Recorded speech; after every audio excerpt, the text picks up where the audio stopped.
YTN의 단독으로 보도를 한 내용이죠. 또래 폭력과 집단 괴롭힘 사건에 대한 경찰 수사가 거의 마무리 단계에 들어갔는데요.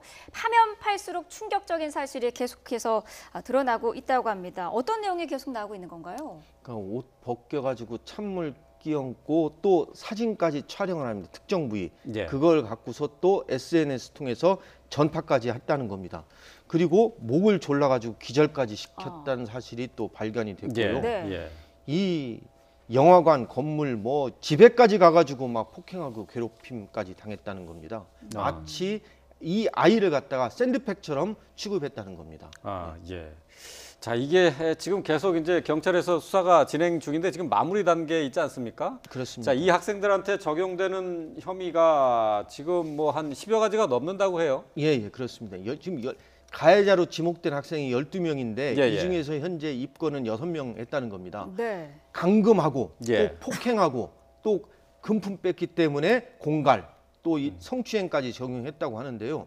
이 중에 한 2명만 지금 영장을 청구할 예정이라고 합니다. 예. 그럼 나머지 학생들은 과연 어떻게 할 것이냐. 음. 그리고 나머지 학생들에 대한 처리는 어떻게 할 것이냐. 이게 참 중요할 것 같습니다. 예. 네. 지금 적용된 죄명만 10여 개 정도라고 저희가 전해드렸는데 미성년자에게 이게 모든 게 적용이 될 수 있나요? 그렇습니다. 형사 미성년자가 아니기 때문에 형사 처벌도 가능하다고 네. 보이고요. 만약에 형사 처벌이 아니라 뭐 그 소년법에 따른 보호 처분이 필요하다면 그 결정이 될 것인데 이 사건이 좀 심각합니다. 폭력의 네. 수위가 굉장히 높고 목을 졸라서 기절시켰다.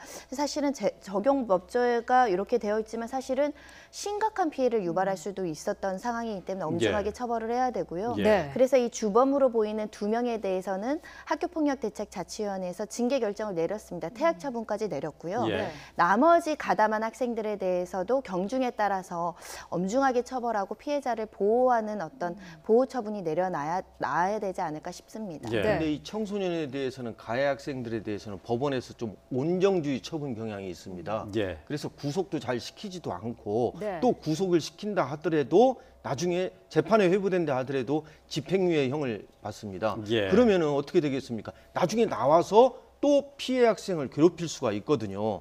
또 대책위원회에서 퇴학 처분을 받는다 하더라도 너 왜 나 신고해가지고 나 이렇게 만들었느냐 이런 문제가 있기 때문에 이번 기회에 네. 과연 청소년 학교 폭력에 대해서 어떠한 형벌을 내리고 어떻게 해야 되는지 고민해 볼 필요가 있다고 생각합니다. 네. 자, 이 피해를 당한 학생은 샌드백이나 마찬가지였다라는 충격적인 증언까지 나오고 있는데요. 자, 이런 사실이 드러나면서 피해자 어머니의 심경은 말이 아닐 것 같습니다.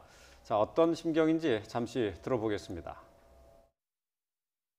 집에서 양말도 잘 안 벗고 그랬던 아이인데 온몸을 이렇게 벗고 있었다는 거예요. 제 자신이 미웠어요. 내가 빨리 그거를 알았어야 되는데. 알면 알수록 내용을 들을 때마다 이제 말문이 막혀서 뭐라고 말하기도 너무 힘들고요. 왜 이렇게까지 그렇게까지 아이들이 있는지 이제는 안 믿어져요. 지금. 네. 자, 피해자의 부모는 뒤늦게 이 사실을 알았습니다. 그동안에는 뭐 친구들끼리의 장난이었겠거니 하고 생각을 했었던 것 같은데요.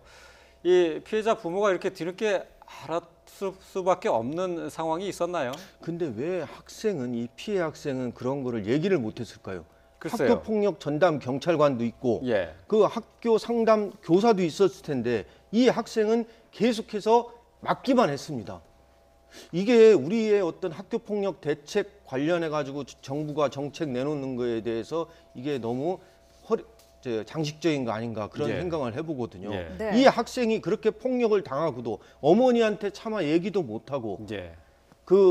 얘기도 못했다는 건 뭐겠습니까? 얘기해봤자 잘 들어주지도 않고 또 그거 하면은 또 보복 폭력에 시달릴 거지 않겠냐. 예. 저는 학교 폭력 대책 이 가해자에 대한 처벌도 중요하지만 이 피해자에 대한 어떤 정신적 치료 문제 이것도 중요하다고 생각합니다. 예. 네.